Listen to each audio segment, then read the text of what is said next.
Bonsoir, bonsoir tout le monde. Bonsoir pour ce deuxième rendez-vous pour rencontrer un autre écrivain ce soir, un écrivain qui est vraiment fait une grande polémique pour ces romans un peu choquantes peut-être, ou bien un peu gore, ou bien un peu... Vous allez découvrir vraiment, malgré toute ma rage, c'est son quatrième roman et on va le recevoir, Monsieur Jérémy Fell, tout à l'heure.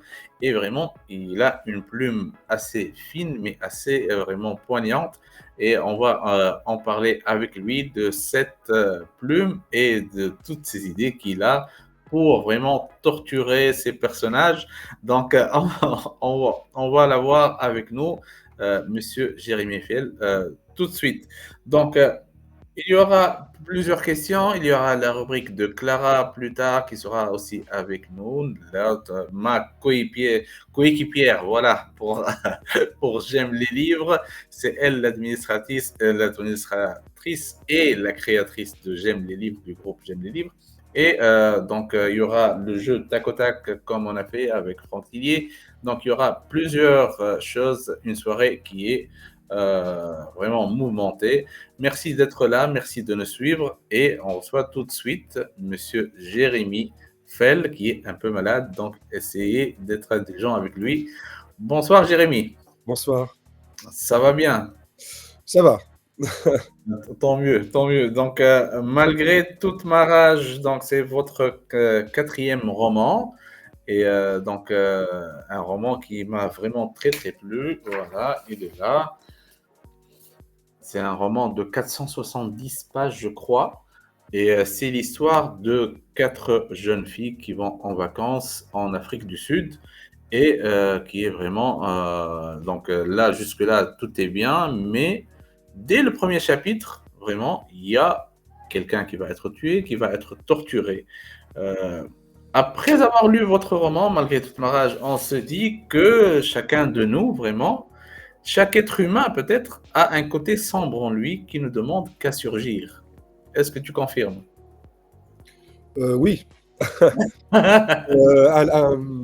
mais je me rappelle toujours à la fois où un libraire m'avait dit au sujet de mon deuxième roman que je forçais les lecteurs à se confronter à leur part sombre. Et j'aimais beaucoup cette vision. Alors, c'est pas un but premier. Quand j'écris, je me dis pas je vais confronter, enfin, je vais forcer le lecteur à comprendre qu'en lui, mes obsessions, mes thèmes viennent presque malgré moi quand j'écris. En écrivant ce roman, j'avais envie de raconter l'histoire de ces quatre adolescentes qui partent en Afrique du Sud. Il y a une espèce de machination qui se passe, je ne vais pas trop en dire, puisqu'avant je vais déflorer un peu l'histoire. D'accord.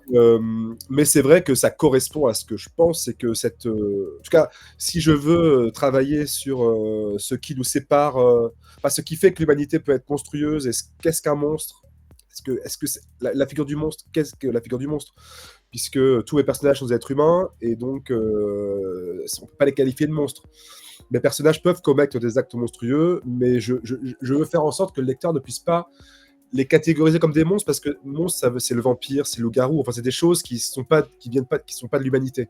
Et c'est vrai que j'aime bien l'idée de forcer le lecteur à comprendre qu'il n'est pas si éloigné à deux personnages qui commettent l'irréparable et qui eux franchissent une ligne morale parce qu'ils sont plongés dans une situation où c'est leur animalité, leurs pulsions les plus viscérales qui s'expriment.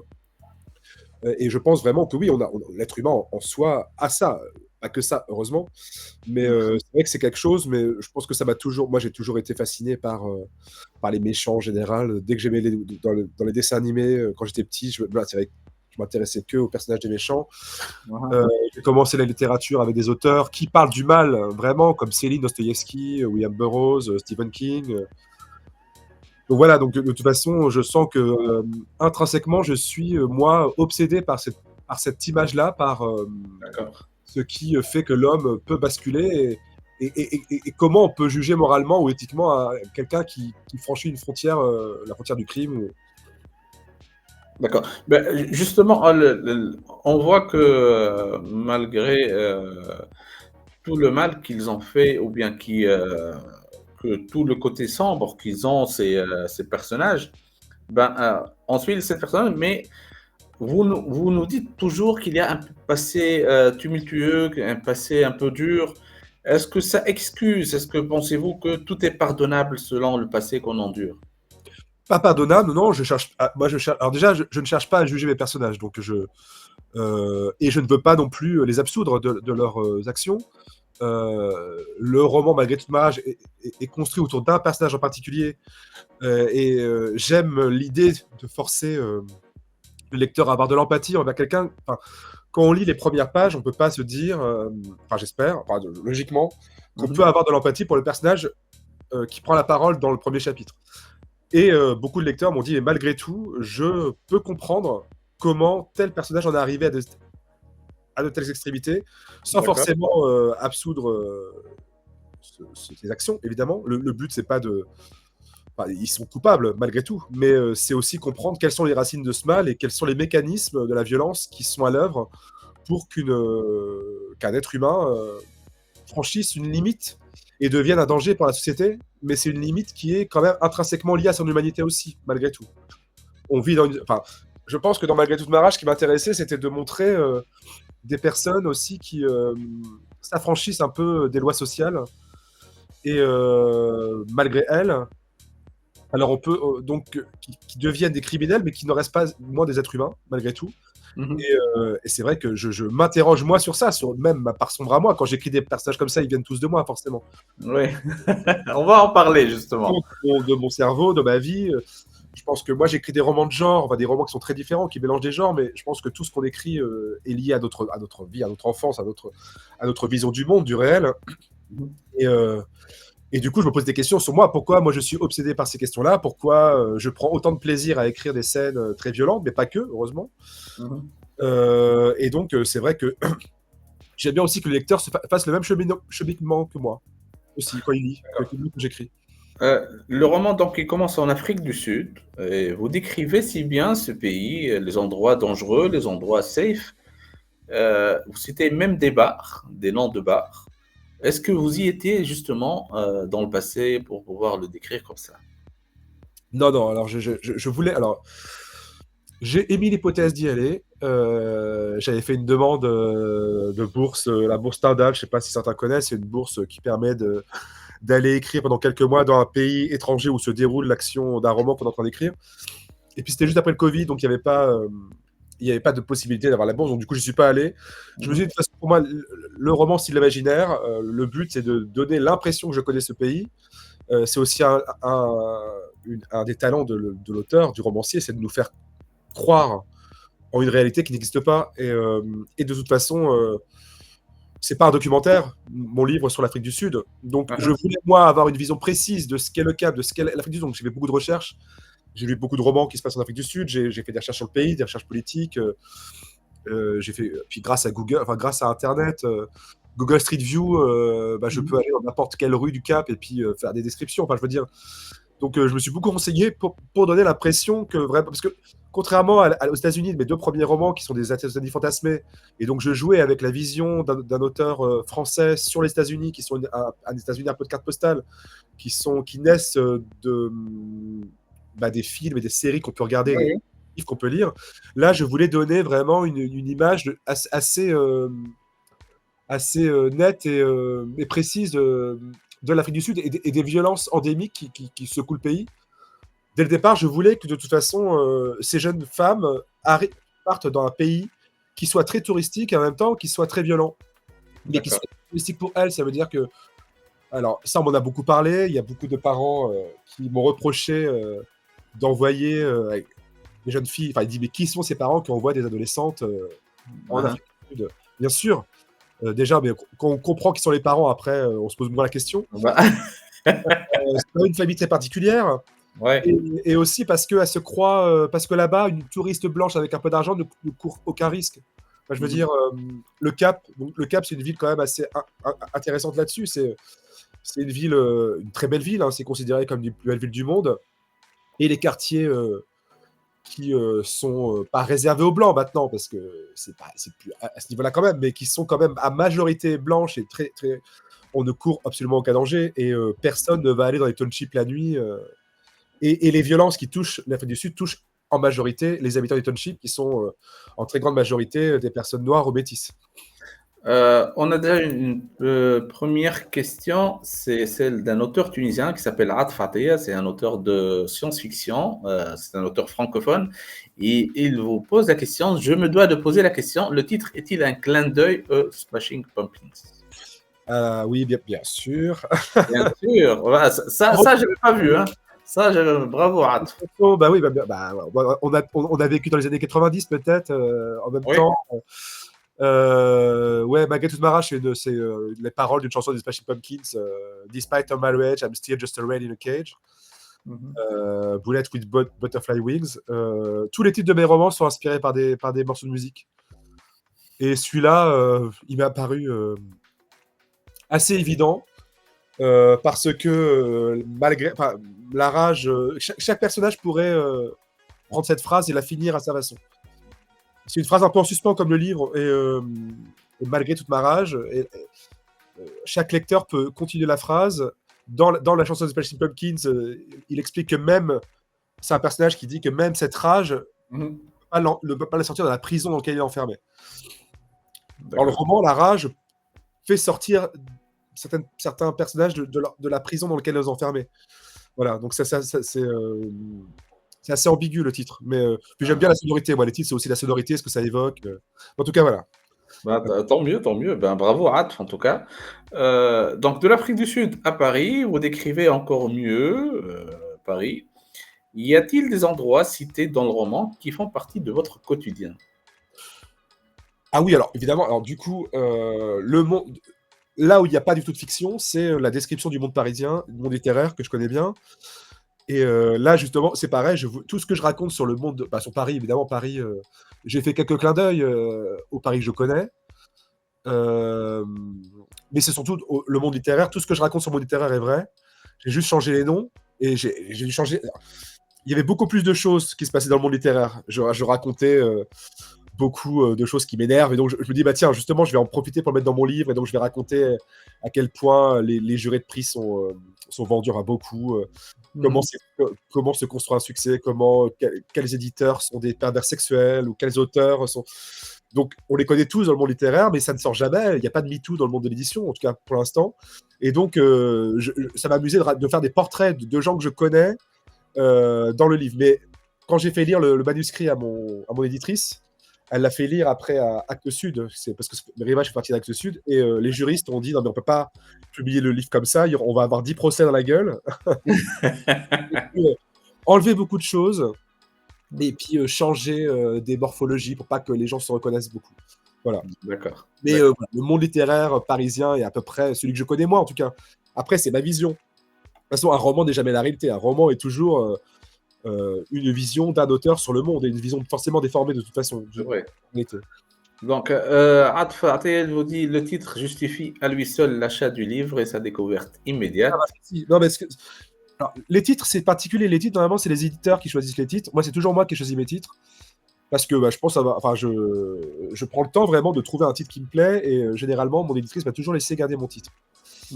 Pour moi, c'est très important, un titre. On ne peut pas laisser ça à un éditeur. Évidemment, c'est un projet, ça fait partie du packaging commercial, le titre.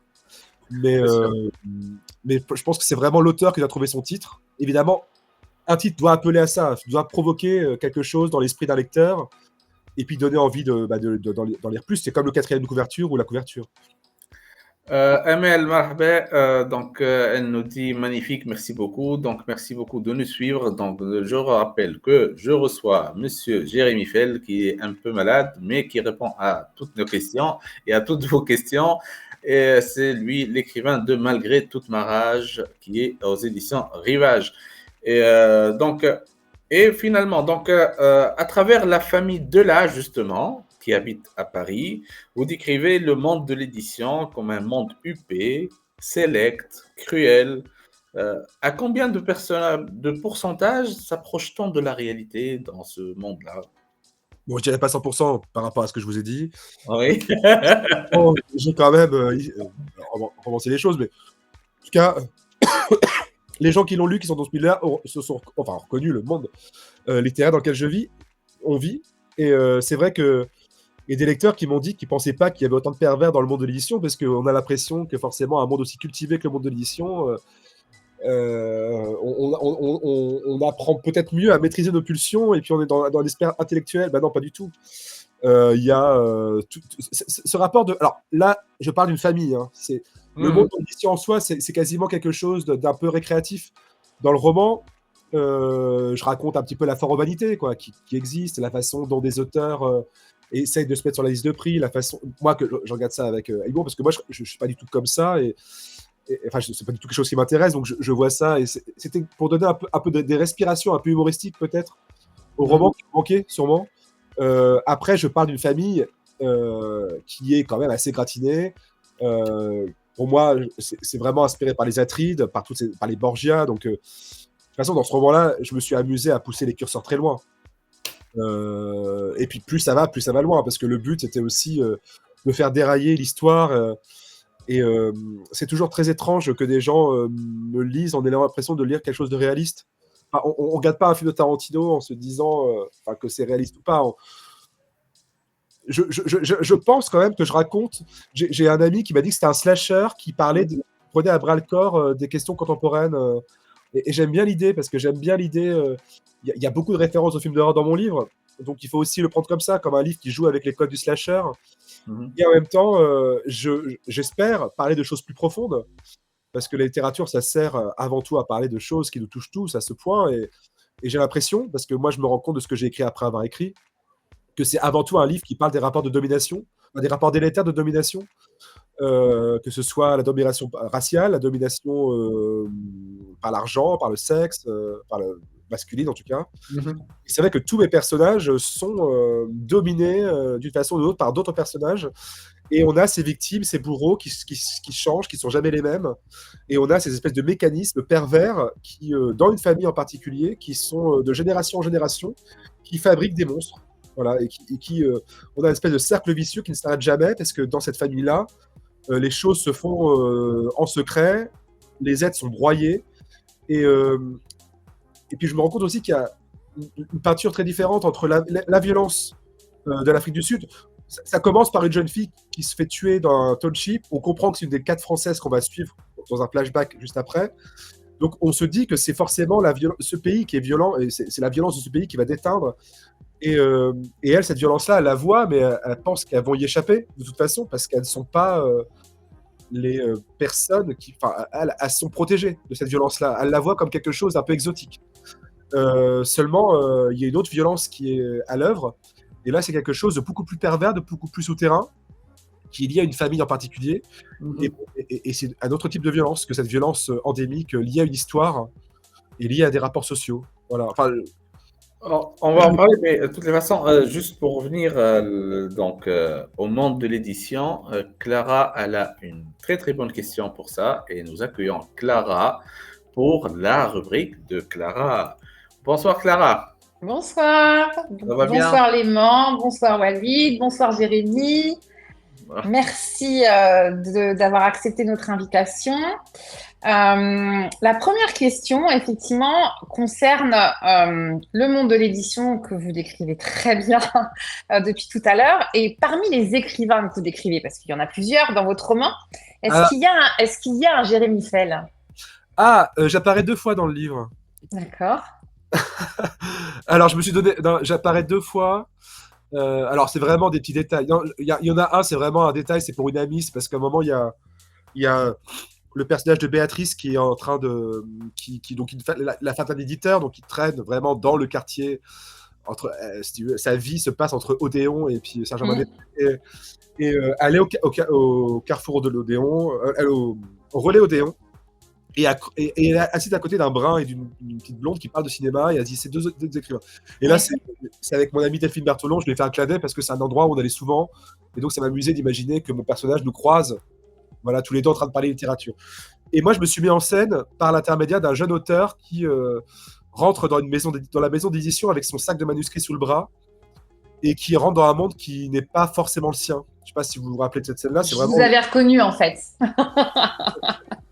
Parce que ça m'est arrivé, je suis rentré avec mon manuscrit chez Abbin Michel Ça faisait partie des quelques maisons d'édition à qui je voulais envoyer mon manuscrit, et j'habitais à Rouen, et j'ai voulu venir à Paris parce que j'avais trop peur, paranoïaque comme je suis, que le manuscrit n'arrive jamais par la poste. Donc je me suis déplacé et je rentre chez Albin Michel, et pareil, je vois ces gens. Je donne mon manuscrit à quelqu'un qui me regarde même pas, qui me dit encore un auteur qui va de toute façon pas être pris, avec un peu un mépris quand même. Voilà.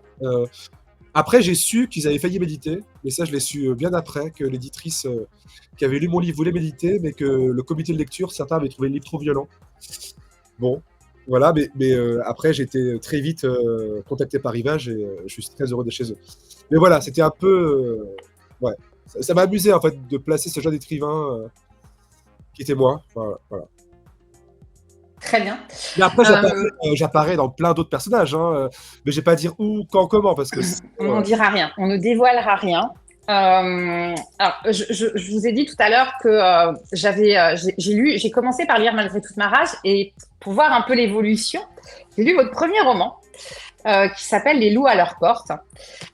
Et vous avez, enfin, dites-moi si je me trompe, des personnages un peu fétiches. J'aurais pu parler plusieurs personnages. Il y a un peu la mère Courage qu'on retrouve chez Marie Besse, qui d'ailleurs j'ai retrouvé chez Denis Léane, le dernier, Le Silence, qui s'appelle Marie-Pat. Je ne sais pas si vous l'avez lu, mais ça m'a fait penser tout de suite à Marie Besse. Alors c'est vous qui avez la primeur de Marie Besse, parce que Le Silence, il vient de sortir. Vous, ça fait plutôt longtemps. Non, le personnage qui m'a le plus intéressé, c'est l'escort boy. Et je me demandais quelle était la symbolique de l'escort boy dans votre univers. Est-ce que c'est Jiminy Cricket? Alors ça, je m'attendais pas à ça. Jiminy Cricket. Jiminy Cricket, c'est la conscience de Pinocchio. La conscience de Pinocchio, ouais. Mais par rapport à qui, Jiminy Cricket? C'est la conscience de qui, du coup, l'escort boy? Non, dans Les loups à leur porte, je sais qui. Dans Malgré toute ma rage, il est aussi là. C'est le déclencheur. Est-ce que c'est le déclencheur de quelque chose? Là, se nourrissent les uns les autres, et que il y a des archétypes, ça c'est sûr. En tout cas sur la mère, parce que la mère, mon deuxième roman est vraiment dédié à la mère. Je le dédie à ma mère, à la mienne. Ma vraie mère, qui est décédée, apparaît dans Nous sommes les chasseurs, qui s'appelle Dominique. Pour les gens qui liront, le personnage de Dominique, c'est ma mère. Parce que dans ce roman-là, je ne vais pas parler de celui-là parce qu'on parle d'autres romans, mais donc il y a. De toute façon, quand on écrit, je pense que quoi qu'on veuille faire, je pense que si on a un tempérament un peu artistique, les obsessions sont là, et quoi qu'on veuille faire, elles ressurgissent sans qu'on sache pourquoi. L'escort boy, c'est vrai que Duhaine, c'était... je sais pas pourquoi j'en ai fait un escort boy à ce moment-là, peut-être parce que j'en fréquentais. Parce qu'on parlait, j'avais un ami qui était escort boy et qui me racontait comment ça se passait. Je trouvais ça assez fascinant, le rapport qu'il établissait avec ses clients. Enfin, assez fascinant, assez dur aussi, hein. C'était quelque chose...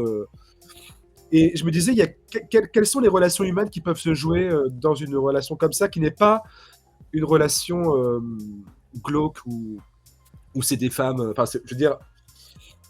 Où c'est... je fais la distinction entre l'escort boy, la façon dont je le montre, et la prostitution en général, évidemment. C'est ça, non, mais tout à fait. Voilà. On ne parle pas de prostituées qui sont manipulées, qui sont détruites à la fois par leur Mac et par leurs clients.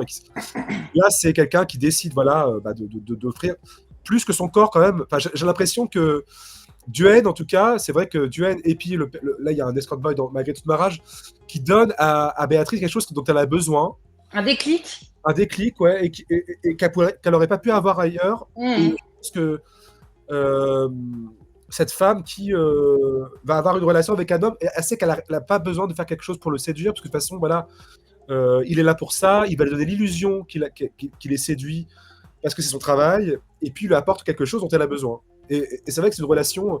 Et après, je rejoue ça aussi, effectivement, à la fin du roman, dans une des seules scènes qui sont pour moi vraiment comme une bulle de douceur, avec un garçon, une fille et un homme handicapé. Et je pense que c'est le genre de relation-là qui s'apparenterait même presque plus à, vous savez, que les gens handicapés ont des partenaires sexuels. Enfin, je sais plus comment ça s'appelle. Oui, c'est ça, des partenaires, ouais, tout à fait. Voilà, et moi ce qui m'intéresse, c'est de raconter des relations qui échappent un peu à la norme, et qui peuvent être très belles malgré tout, malgré les préjugés qu'on pourrait en avoir. Voilà.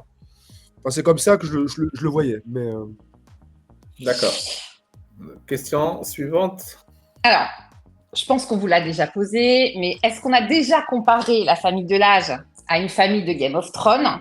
Et si oui, laquelle? Alors attention, sans citer le nom de la famille, pour ne pas dévoiler l'intrigue, et pour ne pas spoil les extraterrestres, comme Walid ici présent, qui n'a jamais regardé Game of Thrones. Et oui, il y en a encore. Mais on va dire quoi? Pour les gens qui connaissent Game of Thrones, l'univers plutôt sud, plutôt nord? Alors, plutôt sud. Plutôt, alors, logiquement, c'est plutôt sud-ouest. Ouais. Si on parle du. Oui, Ça alors. dépend en fait. Il y en a. En tout cas, j'ai trouvé plusieurs familles, mais bon, j'ai trouvé plusieurs familles qui sont. Ouais, ouais. Oui, alors, mais Game of Thrones, cette famille-là est inspirée des Atrides. Donc, moi, je me suis inspiré particulièrement des Atrides. Alors, là, j'ai peut-être donné. Mais la gémilité est un thème primordial dans ce que j'écris. Moi, j'ai perdu un jumeau. La dualité, le jumeau, quelque chose, la perte d'un frère, la perte d'un double, est centrale dans mes romans. Et là, je me suis amusé à dépeindre la gémilité de façon complètement perverse. Ça m'a amusé, en fait, d'imaginer ce que pouvait donner une relation gémellaire qui soit aussi sombre et aussi révoltante. Voilà. Après, je savais très bien en fait qu'on me ferait des comparaisons avec Game of Thrones. Moi, c'est un truc que j'ai beaucoup aimé dans Game of Thrones, mais ça vous a les personnages aussi comme ils étaient, enfin comme on imagine qu'ils sont. Par exemple, dans Helena, la mère de famille, il y a une mère de famille qui a 2 enfants et elle s'appelle Norma et elle a un fils qui est un psychopathe. Enfin, vraiment, ok. Et je l'ai appelée Norma parce que c'est une référence à Norma Jean Baker et la norme. Et je me rappelais plus en fait que Norma c'était le nom de la mère de Norman Bates dans Psycho. Et après il y a eu la série Bates Motel qui est sortie. Et quand j'ai vu la série Bates Motel, j'avais fini d'écrire Elena et j'ai vu, si vous avez vu Bates Motel, le personnage de Vera Farmiga, c'était exactement le personnage de Norma dans mon roman. Et donc il y a beaucoup de gens qui ont pensé que je m'étais inspiré d'elle, alors que pas du tout. Question suivante. Et ce sera la dernière. Moi, j'ai refermé ce livre que j'ai adoré, vraiment, je vous le dis. Mais j'ai eu un sentiment de culpabilité de l'aimer. Est-ce que c'est normal? Est-ce que je suis normale? Oui. En tout cas, ce que je veux, c'est que les lecteurs soient pas confortables. Enfin, c'est difficile à dire, mais j'aime l'idée qu'une lecture ne soit pas confortable et qu'un lecteur ne se sente pas confortable avec les sentiments qu'il a éprouvés en lisant mes livres. Et je prends ça comme un très grand compliment, comme je raconte souvent cette histoire. J'avais fait un salon littéraire, et une lectrice vient me voir et elle me dit est-ce que je peux vous dire que j'ai pas du tout aimé votre livre? Alors c'est mon premier roman. Et je lui dis oh bien sûr, c'est la première fois qu'on vient me le dire en face et pas sur les réseaux, donc c'est intéressant. Et dites-moi pourquoi. Et elle dit parce que vous m'avez forcé à ressentir des choses que je voulais pas ressentir. Et donc je lui dis mais c'est un très beau compliment. Alors ça me fait plaisir parce que effectivement j'aime cette idée que il y a une lectrice aussi qui m'a dit qu'elle a ressenti des émotions qu'elle pensait pas ressentir un jour. De l'empathie pour un personnage et se dire mon Dieu, ou alors même il y a des lecteurs qui prennent du plaisir à certaines scènes de violence et qui se posent des questions et moi j'aime ça. Moi quand je lis eu Crime et Châtiment, ce livre m'a tellement marqué et c'était pas une lecture c'est une lecture qui change.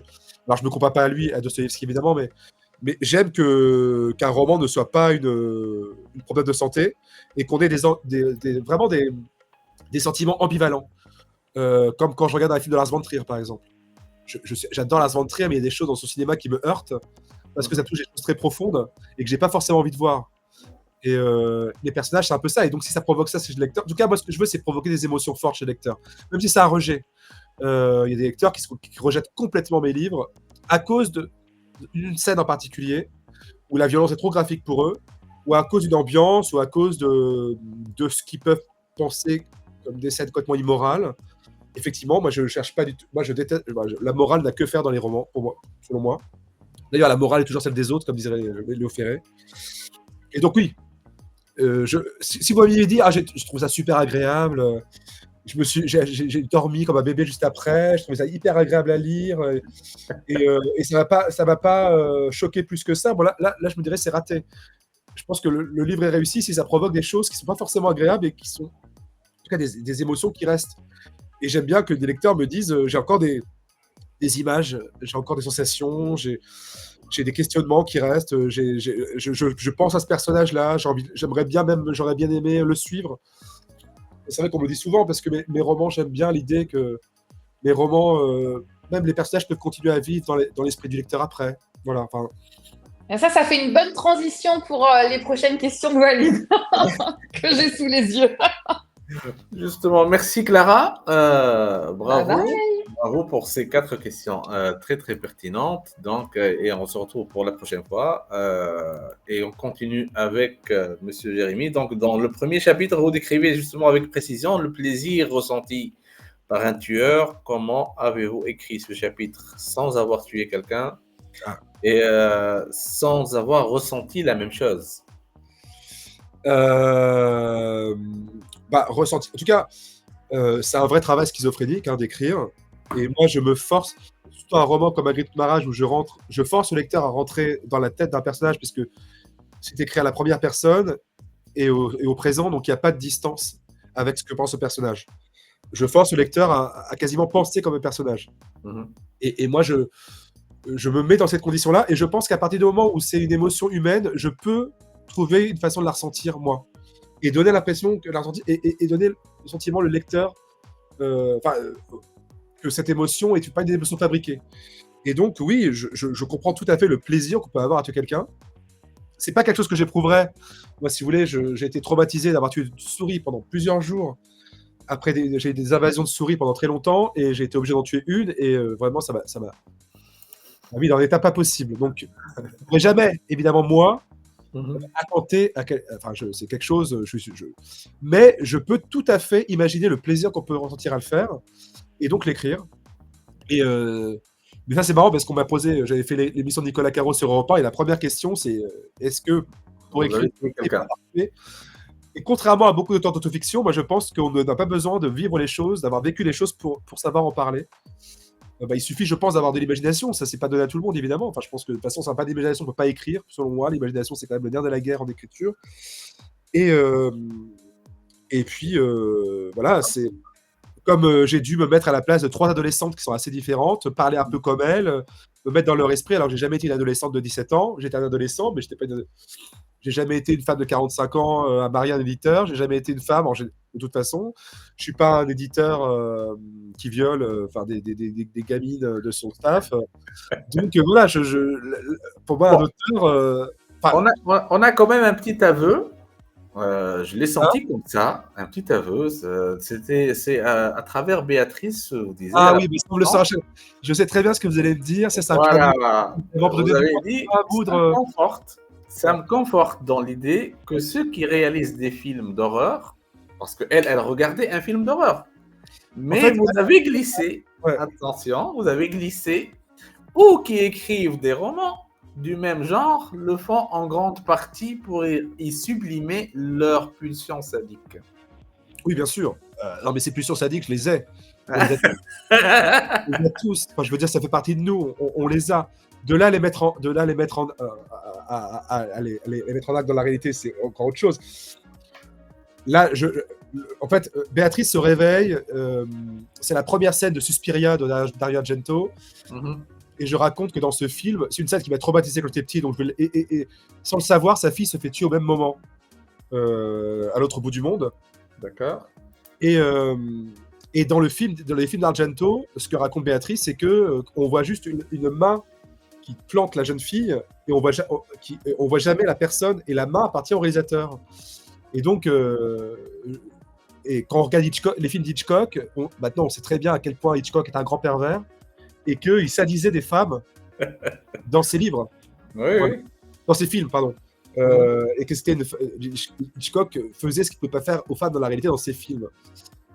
Alors je dis pas que moi je suis à ce niveau-là, évidemment. Mais là, quand elle a parlé de ça, évidemment, j'ai dit bon, comme on me pose toujours la question, parce que les gens qui me connaissent pas, qui lisent juste mes livres, ont vraiment l'impression que je suis quelqu'un d'assez perturbé. Je le suis sûrement, de toute façon.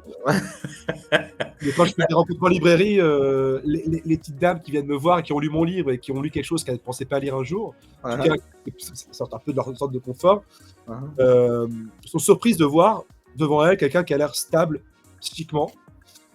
Et donc là, c'était un petit clin d'œil pour dire mais qu'est-ce que voilà, qu'est-ce que vous nous cachez pour que vous arrivez à maîtriser le personnage que vous êtes en face de nous pour pas nous donner l'impression que vous êtes un pervers.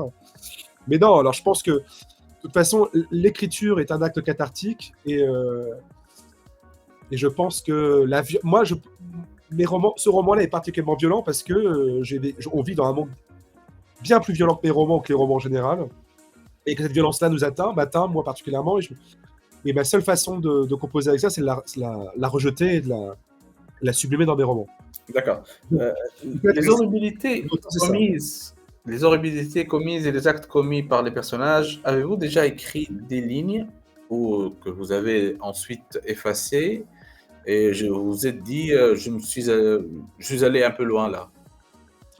Alors, j'aime pas me dire...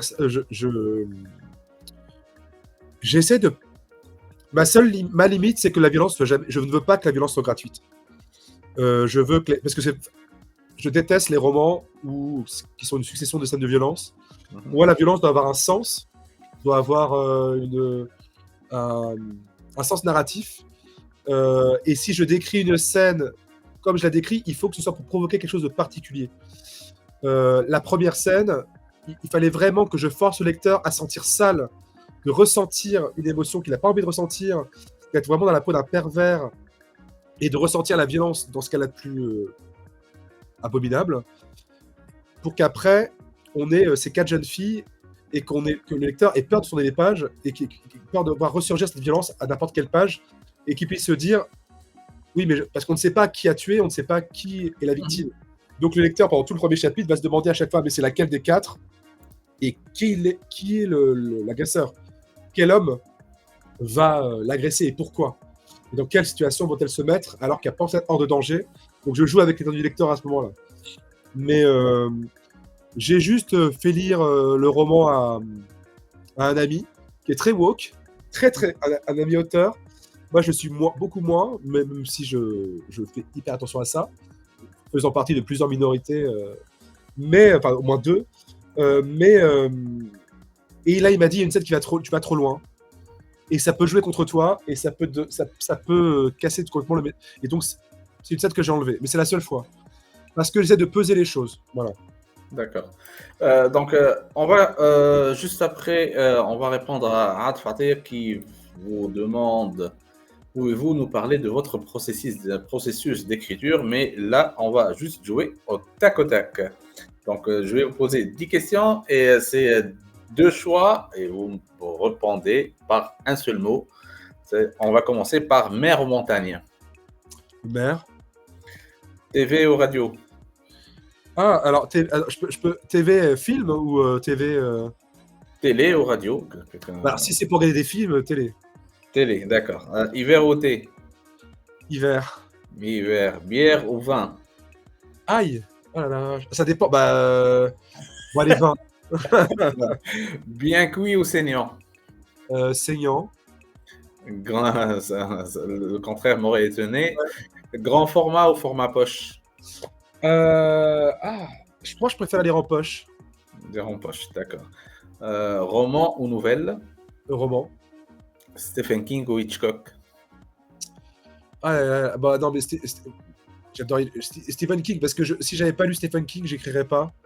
Donc, c'est une rencontre qui m'a. Et puis Stephen King. Stephen King. Et une question qui m'a été chuchotée par Clara, café noir ou café au lait? J'aime pas le café. Alors, ce qui est drôle, c'est que j'aime pas le café et que quand je dois prendre un café, je prends une noisette alors que j'aime pas le lait non plus.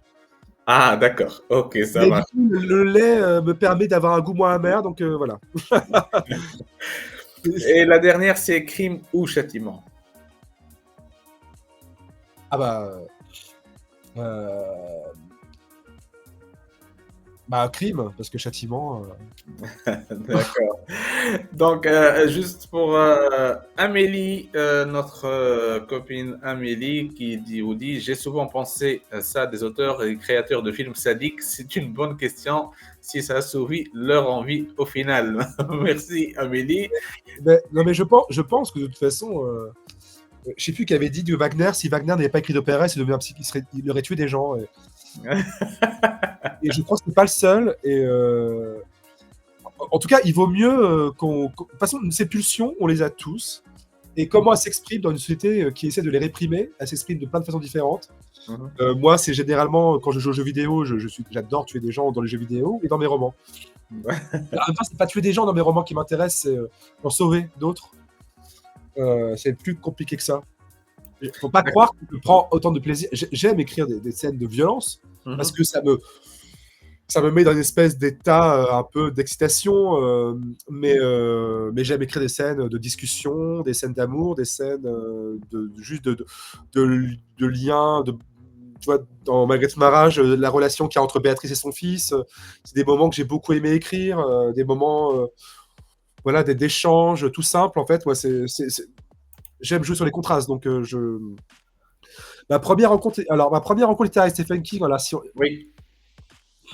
Alors, ma première rencontre avec Stephen King, c'était des jaquettes de films qui me faisaient peur, et c'était Creepshow, ce truc-là, et qui m'angoissait quand j'étais petit, sans avoir vu les films.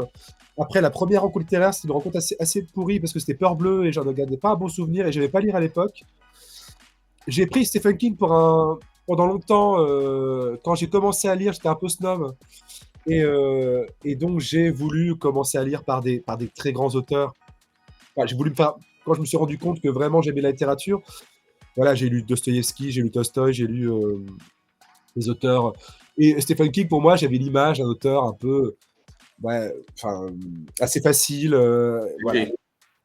Ce qui est idiot, parce que je ne supporte plus qu'on puisse. Et donc, ma première vraie grande rencontre avec Stephen King, pour en venir, c'était La Tour Sombre, parce que j'ai un ami qui est en train de le lire et qu'il avait lu les 4 premiers tomes, parce que c'est un cycle de romans. Et là, le 5e tome venait de sortir après 10 ans. Il était tellement excité, je me dis, putain, il faut quand même que je le lise. Et là, j'ai découvert à quel point Stephen King est un auteur absolument incroyable. Et après, j'ai lu ça, qui reste pour moi le plus grand livre sur les peurs de l'enfance, qui est quand même un thème qui irrigue beaucoup mes romans. Et oui, Stephen King, c'est absolument un immense auteur. C'est un immense auteur, mais c'est un auteur qui parle, c'est un des plus grands auteurs, c'est un des auteurs qui parle le mieux de l'enfance, de l'adolescence, de la société américaine, de la violence. Et ce que je disais, j'ai été interrogé pour Télérama sur un dossier qu'ils ont fait. Ce que j'aime chez lui, c'est que malgré la noirceur de ses sujets, quand on rentre dans un livre de Stephen King, on a l'impression de rentrer chez soi, de se plonger dans un bon bain chaud, quoi. Il y a quelque chose d'hyper agréable, un univers tout de suite qu'on connaît et qu'on aime, malgré la violence et malgré la noirceur des livres. Et ça, je pense que c'est vraiment un de ses talents, et je pense que c'est quelque chose qu'on peut l'en être gré, quoi. D'accord. C'est pas quelque chose que j'offre à mes lecteurs. Amélie, elle vous dit, moi je dirais qu'un homme qui n'aime pas le café est trop gentil. Voilà. J'aime pas ce qu'est la mer. J'aimerais bien aimer le café. Hein. Je m'en fais de temps en temps, mais j'aime pas le goût. J'aimerais aimer le café, j'aime pas le thé non plus. Voilà. On va revenir donc à votre roman qui s'appelle Malgré toute ma rage aux éditions Rivage, et on va plonger sur les personnages. Donc parmi les 4 copines qui sont allées en Afrique du Sud, qui sont presque les personnages principaux du roman. Donc Manon, Juliette, Thaïs et Chloé, laquelle a été la plus proche de vous? Il y en a 2 que je considère proches de moi, c'est Manon et Thaïs. Manon et Thaïs.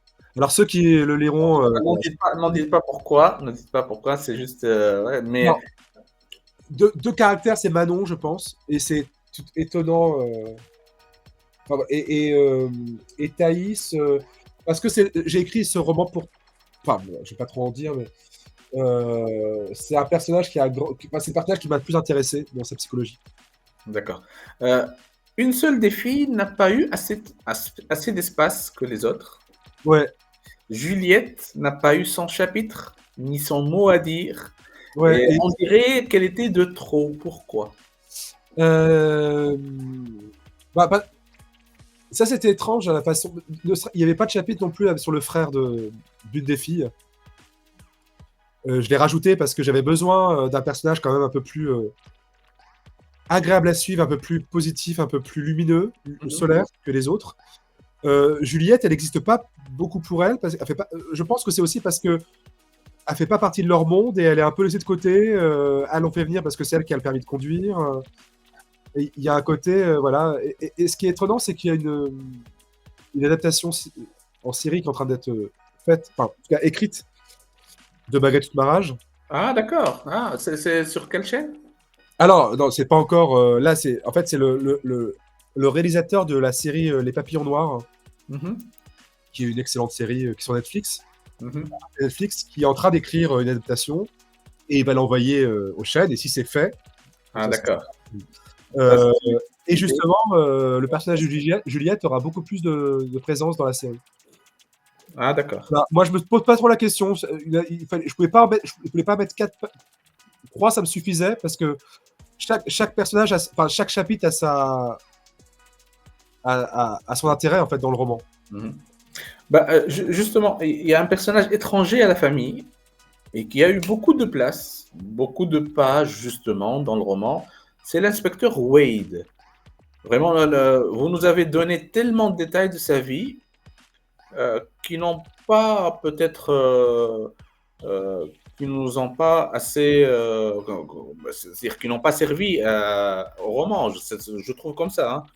Ah bah Euh, parce que moi, alors, est-ce que euh, tu as pensé est-ce que tu as pensé que ça peut être le héros d'une enquête d'un roman à lui tout seul? Ça m'est venu à l'idée. ah non, jamais, jamais. Je me suis pas dit que j'allais reprendre ce personnage-là. Euh, et puis, c'est bien aussi, parce que pour moi, quand j'écris, c'est pas l'histoire qui m'intéresse, c'est les personnages. Et quand je commence à écrire, c'est d'abord les personnages. Et donc, j'ai besoin de les faire exister.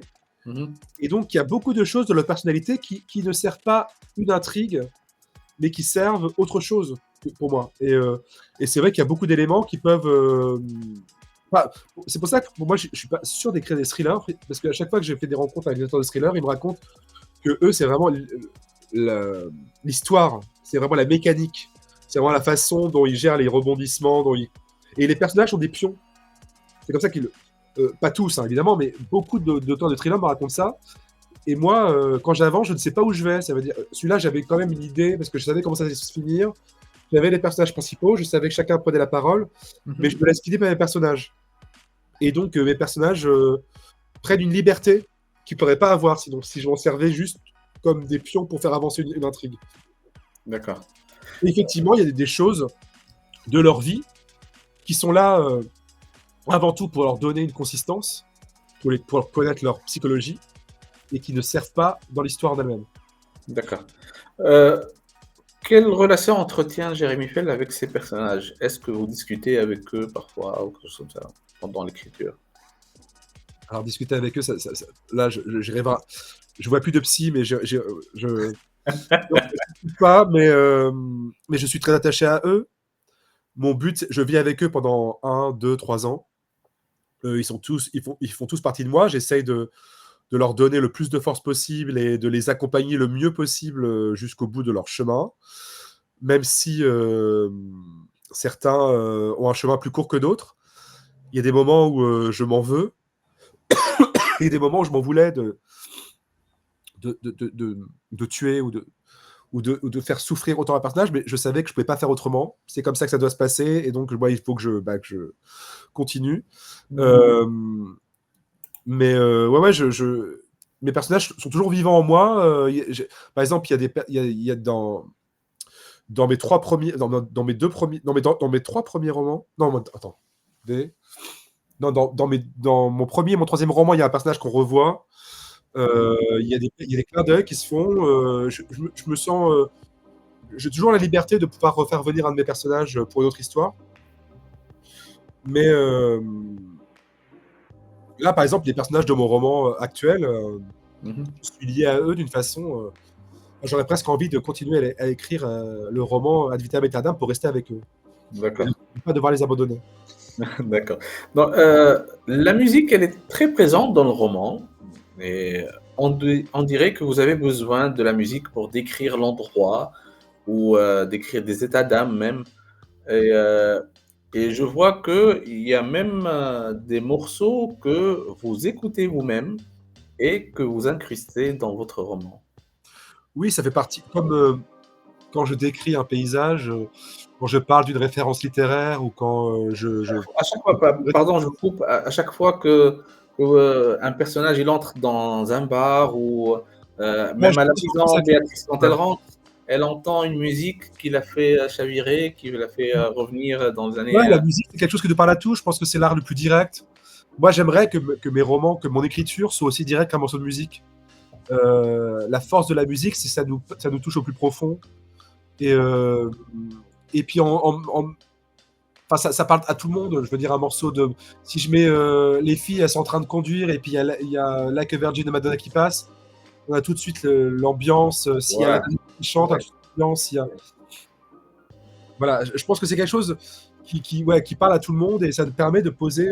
Et puis ça dit quelque chose d'ironique aussi. Par exemple, il y a un moment où il y a deux cousines, je ne vais pas trop en dire, mais pour ceux qui ont lu le livre, ils sont en voiture et elle entend un morceau de Dépêche Mode qui dit I'm taking a ride with my best friend. Et quand on sait ce qui va se passer après, on se rend compte à quel point les paroles sont malheureusement terriblement ironiques. Ouais. N'en dites pas plus, n'en dites pas plus. Donc, j'avais vu dans une de vos interviews que vous ne voulez pas être classé dans un genre particulier de littérature. Ne craignez-vous pas d'être exclu par des groupes d'écrivains déjà formés? Alors non, alors ça vraiment, c'est le dernier de mes soucis. Ouais. Non, alors moi je fais des salons, c'est vrai, je fais peu de salons de romans noirs, je fais des salons plutôt généralistes. Je suis dans une collection qui est très particulière, qui est une collection de littérature générale. Je suis pas chez Rivage Noir par exemple. Mhm. Là, mon éditrice chez Rivage a publié des auteurs très différents. Là, il y a Miguel Bonnefoy qui vient d'avoir le Grand Prix de l'Académie française et le Prix Femina, qui est un de ses auteurs aussi. On est très différents. Moi, j'aime écrire des romans qui échappent au genre, qui sont des transfictions. Ça veut dire. Moi, je ne veux pas m'enfermer dans un genre en particulier, mais j'aime le roman de genre en général. J'écris pas la littérature blanche. Enfin, mes romans, selon moi, hein. Après, chacun peut avoir une vision différente de ce que j'écris. C'est pas parce que c'est ma vision que c'est la bonne de ce que j'écris. Mais j'aime ce qu'on appelle la transfiction. Ça veut dire des romans qui naviguent entre la littérature de genre et la littérature blanche Mhm. et qui jouent avec les genres sans s'enfermer dans un genre en particulier. Moi, ce que j'ai envie, et surtout pour Nous sommes les chasseurs, qui est mon roman qui est le plus éclaté à ce niveau-là. Et là, je travaille sur une trilogie de romans. Et là, je joue vraiment avec des genres très différents en essayant de trouver une cohérence. Et ce que j'ai envie, c'est que quand un lecteur rentre dans mes livres, il puisse attendre à tout et se dire que tout peut arriver. Voilà. Et parce que pour moi, moi qui Est-ce travaille que, pour des projets cinématographiques, tout ça, la littérature, c'est là où je peux être le plus libre possible. Et donc, j'ai envie vraiment d'explorer des territoires très différents. Après, je ne me reconnais pas vraiment dans la littérature française contemporaine. Moi, les auteurs qui m'influencent le plus sont des auteurs étrangers. Les romans que j'écris, j'ai du mal à trouver des auteurs français avec qui je me sens proche. À part Maud Mayeras, par exemple, que j'aime beaucoup, Mhm. dans le genre en particulier, ou Caril Ferret. Mais moi, les auteurs qui m'inspirent sont plutôt des auteurs. Ben, justement, Atf, il vous dit quels sont vos auteurs fétiches? Alors, en contemporain, c'est moi vraiment Joyce Carol Oates est l'auteur qui m'influence le plus et qui me fascine le plus. C'est pour moi l'autrice qui parle le mieux. Enfin, c'est l'autrice de la violence contemporaine et c'est un génie absolu. Bon, il y a Stephen King, il y a, il y a beaucoup d'auteurs américains. En classique, je relis tout Zola. Je suis un fou de Zola. Je trouve que c'est l'auteur classique français qui arrive le mieux à nous faire ressentir physiquement les choses. Moi, ce que j'aime, c'est des auteurs qui nous fassent ressentir les choses, quoi. On a l'impression qu'on ressent avec le corps ce qu'ils écrivent. Et Zola, ce qui est merveilleux avec lui, c'est on a l'impression de voir, de sentir, enfin, c'est absolument génial. Cormac McCarthy, pour moi, enfin maintenant il est mort, mais c'était pour moi le plus grand génie vivant. Méridien de sang, par exemple, c'est un sommet absolu. J'adore plein d'auteurs très différents. J'adore Clive Barker dans les auteurs de romans de genre. Et puis j'adore les romans très étranges. Hein. J'aime les romans qui sont inclassables. D'accord. Juste pour, je rebondis sur l'info que vous allez écrire une trilogie. Est-ce qu'un écrivain qui n'a pas écrit une trilogie n'est pas un écrivain? Ah bah non, alors C'est un must pour l'écrivain d'écrire une trilogie. moi c'est parce que ça me permet parce que sinon ça serait un roman de 2000 pages. Hein? Vu l'étendue de mon plan et ça se passe sur plusieurs siècles, il y a une centaine de personnages, ça mélange le roman noir, le fantastique, le gothique, il y a tout un côté métafictionnel. Il y aura, je veux écrire un peu le roman que je rêve de lire, et c'est vrai que j'aime beaucoup le principe de la trilogie, parce que le premier tome a une fonction, le deuxième tome a une fonction, le troisième aussi. Il y a quelque chose de très cadré, et ça me permet, voilà, quand j'aurai fini le premier tome, j'aurais pas la frustration de me dire je ne retrouvais pas ces personnages-là, puisque j'ai créé déjà le prochain, et j'aurai ce plaisir de parler avec des gens qui voudront à peu près savoir ce qui va se passer dans le tome d'après, et moi je leur répondrai pas, évidemment, mais on pourra voilà.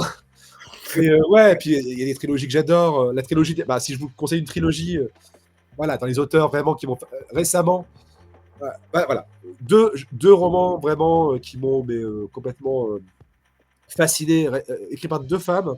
Alors, la trilogie des jumeaux de Agatha Christophe. Alors c'est 3 romans très courts qui sont absolument dingues. Alors c'est très très violent, c'est très étrange. Il faut aimer les univers qui se disloquent un peu la David Lynch, hein, parce que chaque roman annule ce qu'on a eu dans le précédent et donne une vérité complètement différente.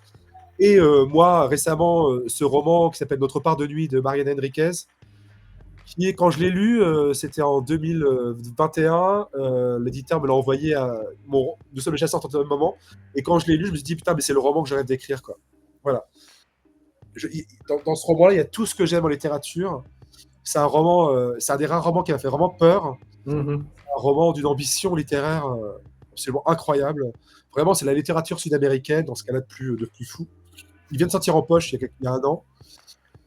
Voilà. Comment il s'appelle le roman pour que les... D'autre part, de nuit. Notre part de nuit, d'accord.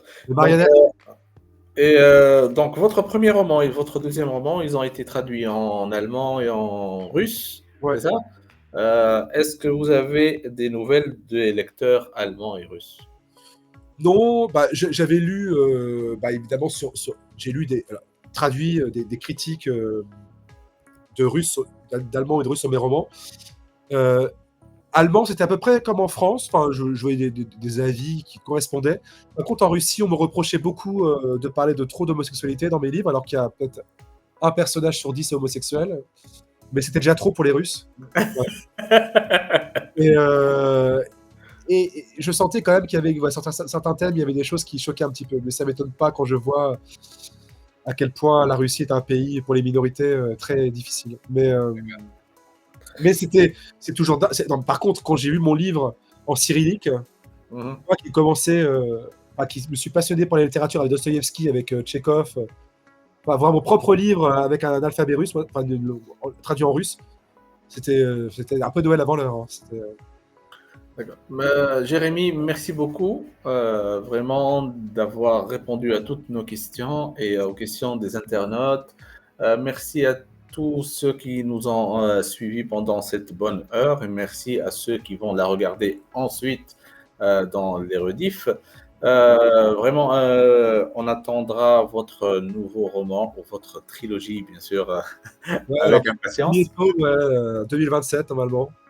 2027. Ah 2027, ouais, juste avant l'apocalypse avec les élections présidentielles. Ouais. On va quelques mois entre janvier et mai pour respirer un peu, puis après on verra. Ok, parfait. Bon rétablissement à vous. Merci. Et on espère donc une bonne. Donc je rappelle, on espère de bonnes ventes pour malgré toute ma rage. Vraiment, lisez-le, il est excellent. Il y a plein de pervers, il y a plein de choses qui vont vous choquer et vous allez passer des nuits blanches. Vraiment, dès le premier chapitre. Donc, Ce que je voulais dans ce roman-là, c'est parce que généralement, moi, j'ai une imagination très fertile en termes d'horreur. Et à chaque fois qu'on me dit, tu vas voir ce film, la fin, tu t'y attends pas, c'est terrible, c'est affreux, je suis toujours déçu. Et je me dis, pourquoi je suis toujours déçu? Je m'attends toujours à pire. Et je me dis, dans ce roman-là, j'ai envie que le lecteur, même le plus féru de romans sombres, se dise, mon Dieu, ça peut pas être pire. Et ah bah si, ça va être pire. Et jusqu'à la dernière ligne, ah bah c'est encore pire que ce que j'aurais pu imaginer. ouais. C'est l'objectif dans ce roman. Ne raccroche pas, on va revenir dans l'off. Juste, je te souhaite une très très bonne soirée et à la prochaine fois dans notre groupe. Merci beaucoup. Donc, c'était Jérémy Fell qui était avec nous. Merci beaucoup à tous ceux qui nous ont suivis. Merci à vous tous. Merci Clara qui était avec nous pour sa première vidéo en direct. Vraiment, j'ai adoré sa rubrique. Donc, on se retrouve une prochaine fois avec un autre écrivain. Merci beaucoup à tous de nous avoir suivis. Merci les fans de thriller, merci les j'aime les livres et à la prochaine. Merci.